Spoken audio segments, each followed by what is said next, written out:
let's remember how many people have died, how much blood and treasure has been spent trying to make Canada a wonderful place.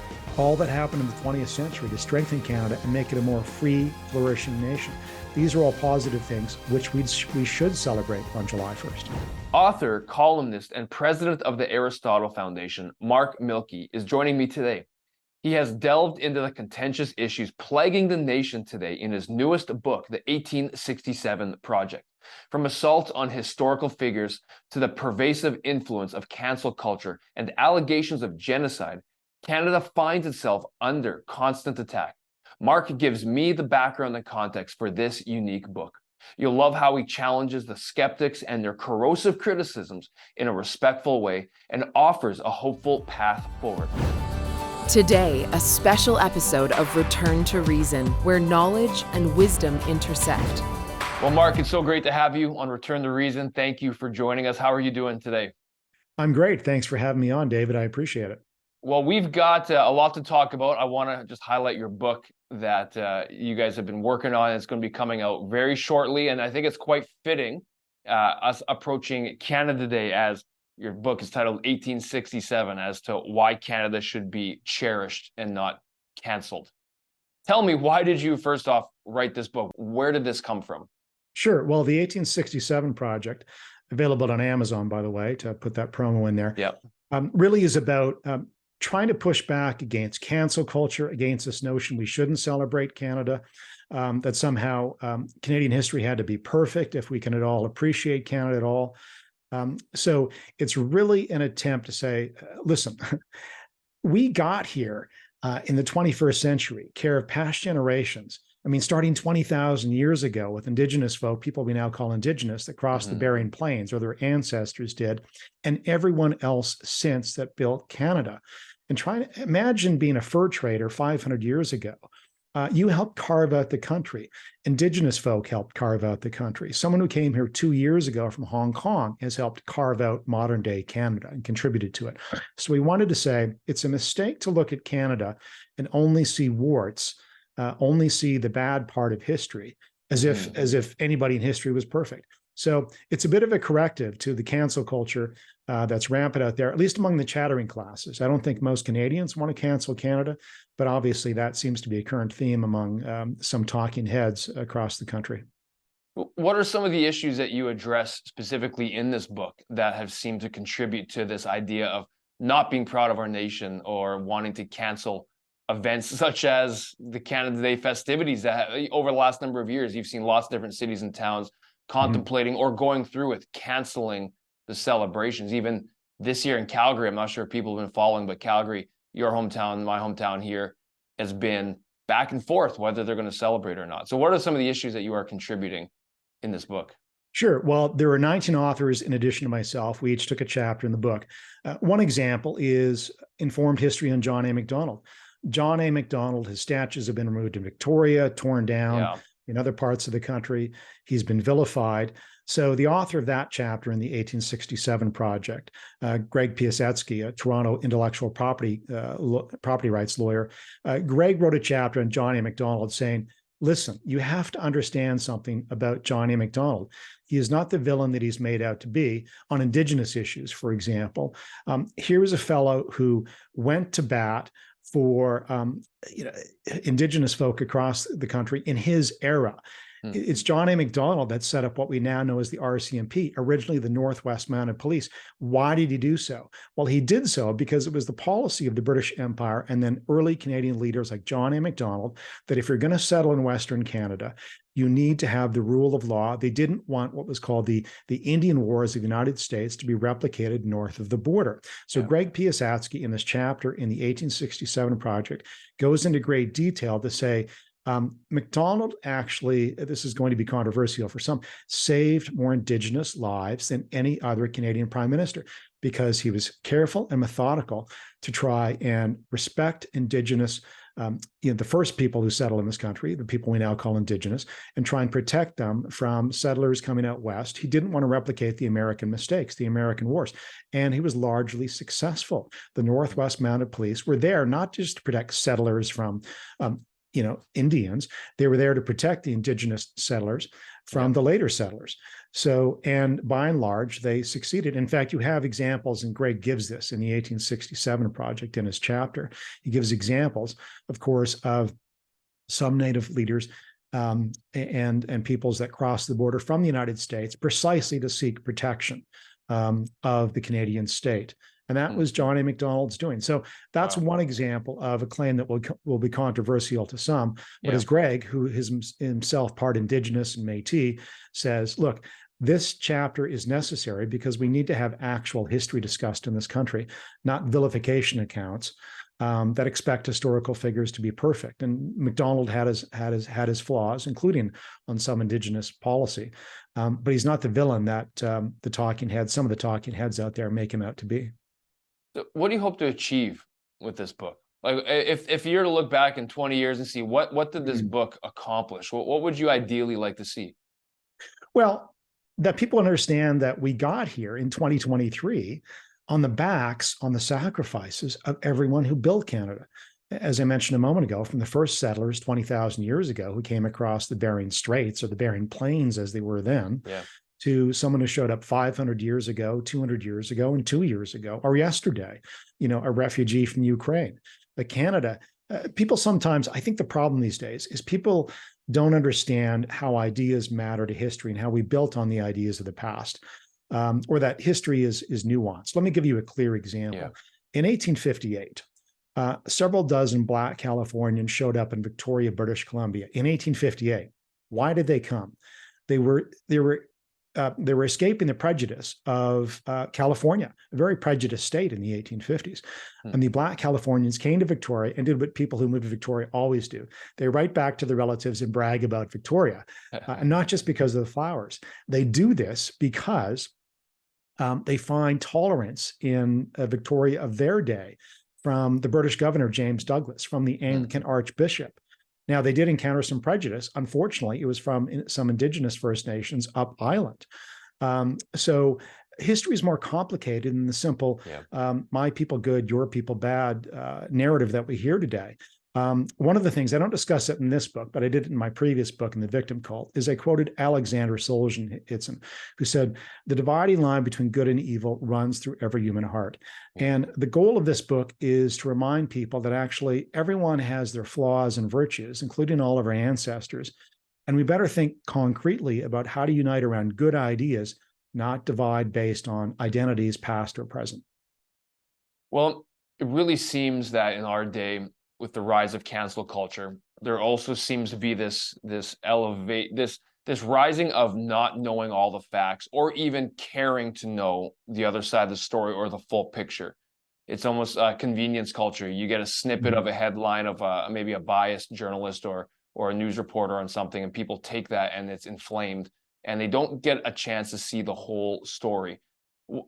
How much has that influenced this disparity in terms of whether people can be proud of our nation or not? The fact that people don't necessarily seek out the entire truth. Well, or they don't put it in context. So that's a problem. I think part of what's driving this actually is a modern utopian movement. And what I mean by this, and I described this in the introduction, in my introduction to the 1867 project, before we go on to the other authors in the book.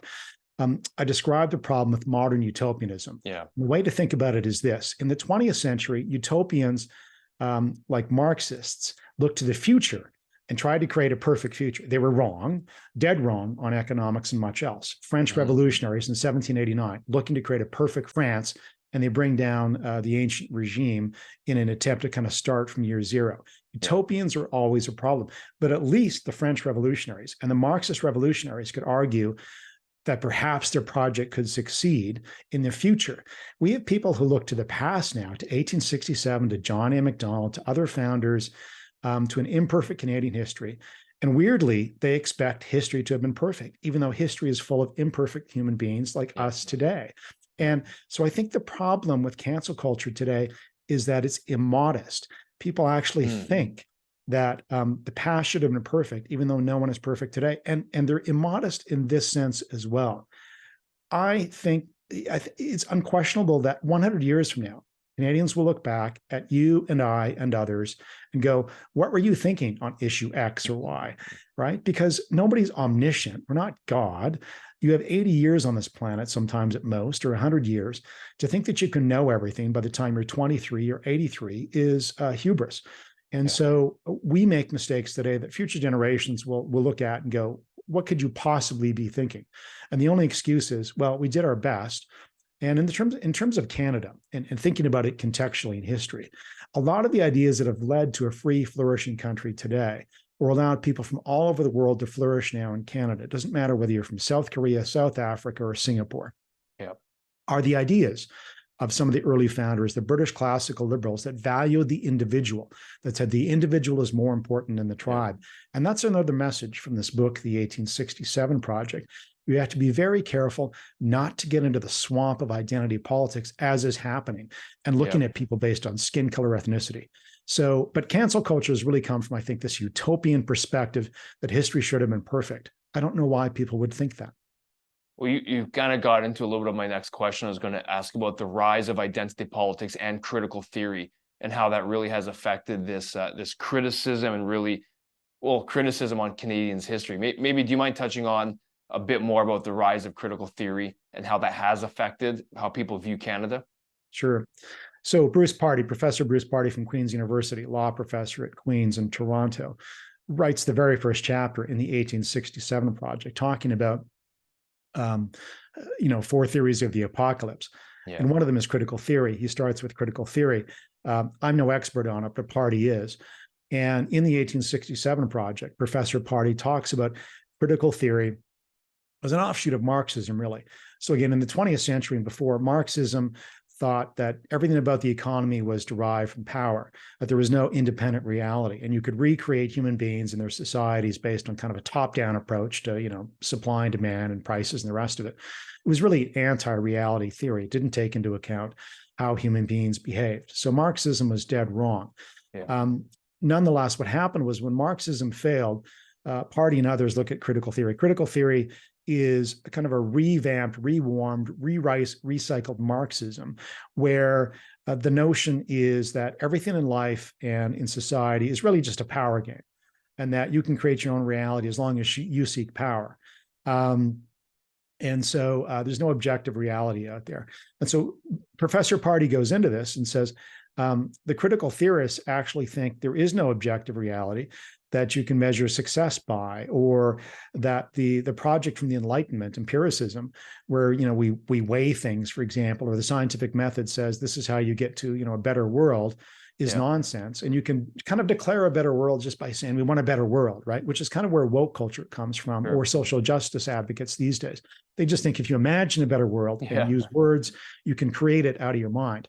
And that the only block to this is those awful people who are capitalists or white males or what have you. And Party's chapter in the 1867 Project takes this apart and says, no, actually, this isn't realistic. And in fact, it's quite dangerous, because what it does is it undermines the empirical project, which got us away from, just your opinion and my opinion. Now we can't even agree on an objective set of facts or a way to measure things.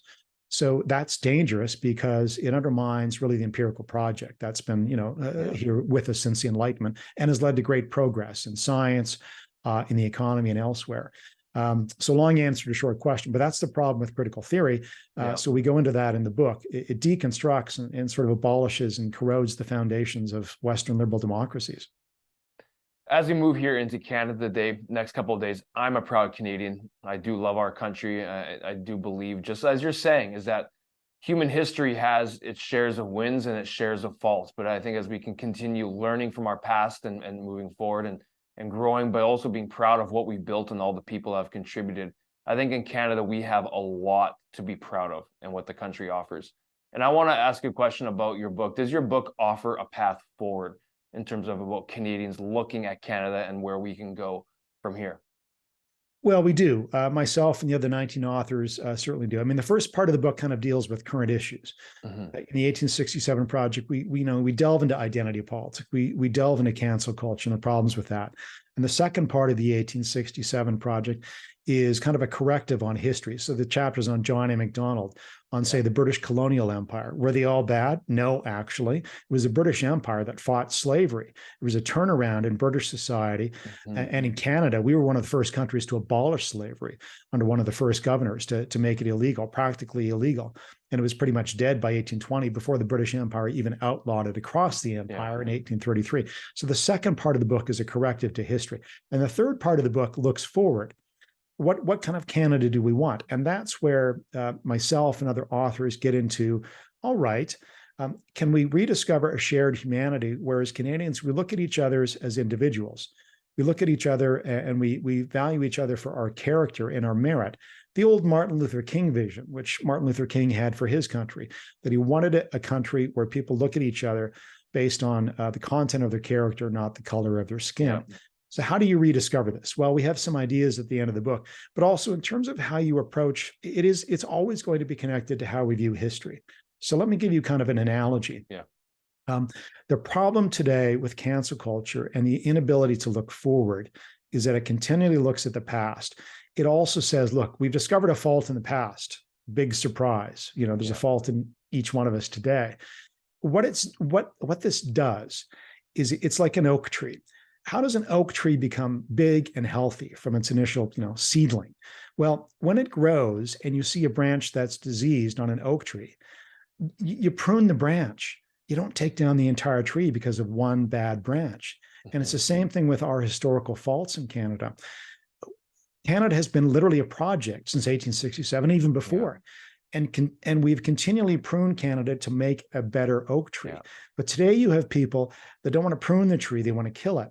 Yeah. Or they don't want the water and sunshine, the nutrients and the healthy things that help the tree grow. They say, no, take it all down, or we don't want freedom of expression, which is like sunshine that helps the tree to grow. And so Canada really is a project. It's like an oak tree. It needs the nutrients of free expression and sunshine and the water to help it grow. It even needs wind. Think about people today, when you encounter people today who don't like arguing, who don't like contrarianism, who don't like free inquiry, and they say, oh, I've already made my mind up and your view can't possibly be right.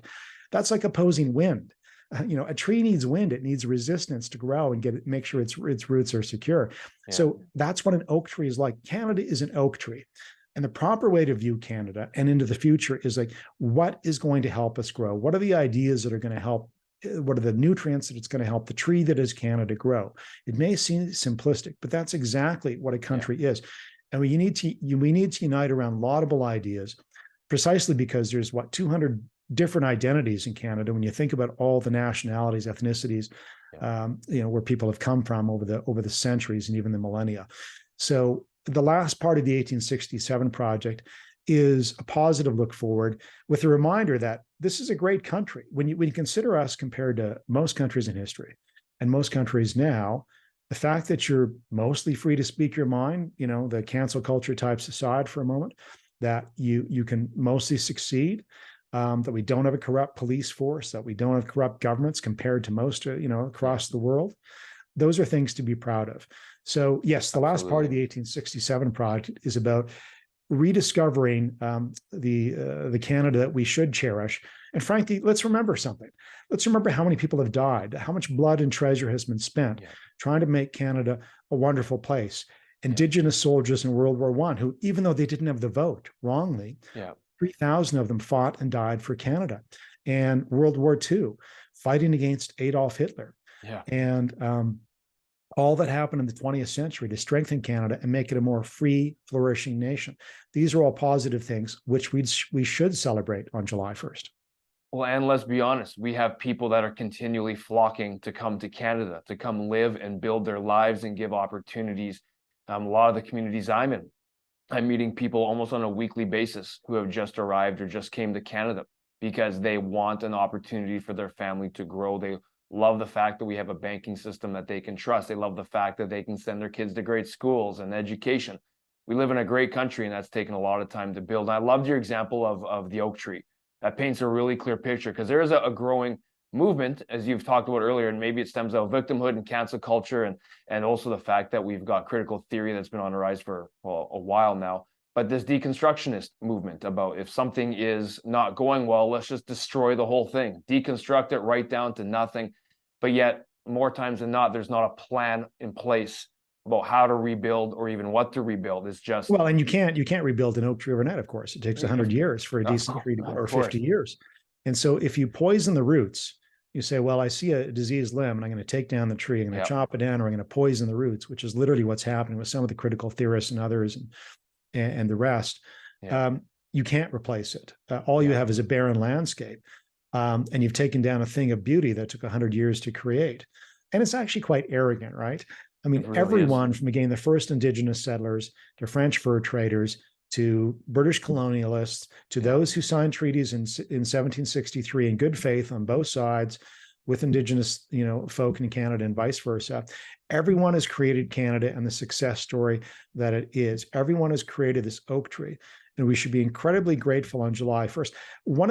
If you go to AristotleFoundation.org, one of the videos you'll see is from a friend of mine, Chuma, who came from Nigeria 20 years ago. Chuma talks about why he came here. He loves his home country of Nigeria, but there's such corruption. His parents said, you need to go to Canada so you can succeed as an entrepreneur. And he has succeeded here as an entrepreneur. So Chuma tells a story on our website at AristotleFoundation.org about why he supports the Aristotle Foundation, because we're trying to remind Canadians that this has been a successful country and we want to keep it successful for everyone, make it free and flourishing for everyone. And Chuma understands, like you mentioned, as a recent immigrant or a 20-year-old immigrant now, why Canada matters, because it's been a beacon for him and others. Maybe tell us a little bit about what you guys are doing with the Aristotle Foundation now that you mentioned that. I'd love to hear a bit about that. Sure. The Aristotle Foundation came out of really kind of an observation I had years ago when I was working at different think tanks, thinking there's some other issues that we need to cover in Canada that existing think tanks weren't. Beyond just the economy or say the environment and energy or government budgets, all important, all that I've done work that I'm proud of with other organizations. But when Jordan Peterson arose about 6 years ago, maybe this is the best way to describe it, I thought this is exactly it. There's some core things that are threatened in Canada, free expression, and that there's some issues that aren't being addressed. So when Peterson arose at the University of Toronto, really, and he defended free expression against forced expression, when he did a famous United Kingdom television interview where he was attacked for his views on women and men, saying they're different. And he said, listen, he responded with empiricism. I thought, this is great. He's defending free expression. Plus, he responds with empiricism that, men and women are different innately. And that's why, for example, you see different outcomes. It's not due to, oppression these days of women. It's due to different choices men and women make on average. And there's always exceptions to the rule. So I thought, this is great, but we need a think tank that looks at some of these issues of cancel culture, free expression, some of the urban issues, which we'll get into as well, the decline of our cities, right? That's something we'll do with the Aristotle Foundation. But we want to advance reason, democracy, and civilization. Is it reasonable to call Canadians institutionally racist? I would argue not. We'll go into some of those issues at the foundation. Democracy. How come the Swiss can vote down a carbon tax? Americans can vote for marijuana or yank, school board trustees in San Francisco when they're trying to rename schools after Abraham Lincoln. Democratic means. Are there some of these means that we can apply to Canada to reform us? And civilizational issues. I think it's an absolute tragedy. We have people living on the streets in their own excrement, hooked on drugs. There are remedies to this problem from, say, some European countries like Portugal and Spain we should look at. So the decline of our cities in that area anyway is kind of a civil society, civilizational issue. So at the Aristotle Foundation, we want to approach some of these issues, thinking through them with history and data and empiricism, but really saying, like the ancient Greeks did, what's the good life? Because there's a lot to that, but we want to help make Canada a better, freer, flourishing country using reason, democratic reform, and really thinking about what our civilization as Canadians should look like. Well, that sounds fantastic. I'm looking forward to seeing some of your work on that as the Aristotle Foundation keeps to continue to press forward. Tell us a little bit about your book that you did before called The Victim Cult. Maybe just tell us a bit about that as well. The spur of the victim cult came between comparing, say, the successful tactics and successful mindset of West Bank First Nations leaders and others across the country with some First Nations leaders who were chronically in victim mode because of what happened in the past, real or imagined, and it's a combination of both sometimes.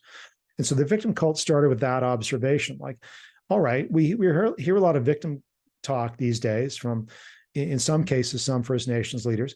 or in 2016 and since, Donald Trump, to use an American example, a guy who was a Manhattan developer and put his face up on buildings or his name up in buildings and put his face all over TV, and yet he claims he's a victim, made millions of dollars, became president, and yet he's a victim. To use two very different examples. So I conceived of this book as, hold it, is this a healthy development? And The Victim Cult, which was released in 2019, and an American edition 2 years later, it talks about the danger of victim thinking. And to give you some clear examples, when people start to think of themselves only as victims, look at others as oppressors, sometimes that can become very dangerous. Germans did this in the 19th century because they were victims of the French in wars, but they began to look at themselves as victims, and they got into this victim mentality where everybody else was an enemy. Jews, people know about that. But also English liberals in the 19th century. Everyone was kind of an enemy or an oppressor of Germany, and they had to kind of rediscover their identity. It was a very narrow tribal identity that Germans engaged in, and it led to a destructive end. It led to 1933 and Adolf Hitler and the Nazis, who again thought of themselves as victims because of World War I. For sure. This narrative is very dangerous. So The Victim Cult is about saying, listen, be very careful of victim narratives. It's not that sometimes it's not true. If you're an East Asian, if your origin is East Asia, say as a Canadian or an American, maybe your ancestors came from Japan or China or Korea, you were victimized by white Americans, white Canadians early on in the 19th century and probably up to the 1950s, really. But East Asians are a good example, those of East Asian origin, of those who refuse to think of themselves as victims, but push back in the court system, push back in politics, got their children in education. And one of the wonderful things I discovered in research for The Victim Cult, and I put in the end of the book, is I noticed when looking at statistics from the 1920s from American states and American data, that if you were, if your origin was, say, Japanese or Chinese ethnicity or origin, those countries, Japan or China originally, but you were an American, your kids started to graduate from high school and college at rates much higher than white Americans by the 1920s, even though this was the most discriminatory period in American history, and the same with Canada. And eventually Asian Canadians and Asian Americans succeeded because of their focus on education and entrepreneurship, among other things. They refused to allow the actual discrimination that was occurring, the prejudice that was occurring, to keep them down, and they found whatever avenue they could to succeed. And Canada was certainly imperfect in the 1920s, as was the American state, but nonetheless, they refused to think of themselves as victims, and eventually triumphed. And now it's a cliche that if your family has Asian origins initially, you're at the top of the income heap, right? You've got more assets than other Canadians, and this is a good thing. But it shows the power of refusing to be a victim, and that's the positive part of the Victim Cult book. Well, I appreciate you putting words like that, pen to paper, in a book. People need to read that one, as well as I know this book that's coming out right away, 1867, Why Canada Should Be Cherished and Not Cancelled. If you're watching this program, go take a look. Get this book in your hands. It'll give you a lot of reasons of why you can be proud to be Canadian. Mark, go ahead and let us know how people can follow you and how can they access this book. Sure. If you look up the 1867project.ca, it'll take you to the Aristotle Foundation organization website. If you go to amazon.ca, you can just type in the 1867 Project, and you'll get this book from myself and 19 other authors. Awesome. Thanks so much, Mark. I really appreciate your time. Thanks for joining us on Return to Reason. You're welcome. Thank you, David. Anytime. You are an essential part of this series. Support truth, knowledge, and wisdom by sharing this show with a friend. Visit returntoreason.tv. There, you can subscribe to our newsletter by clicking Become an Insider. Get the latest articles, episodes, and exclusive content. It's Return to Reason.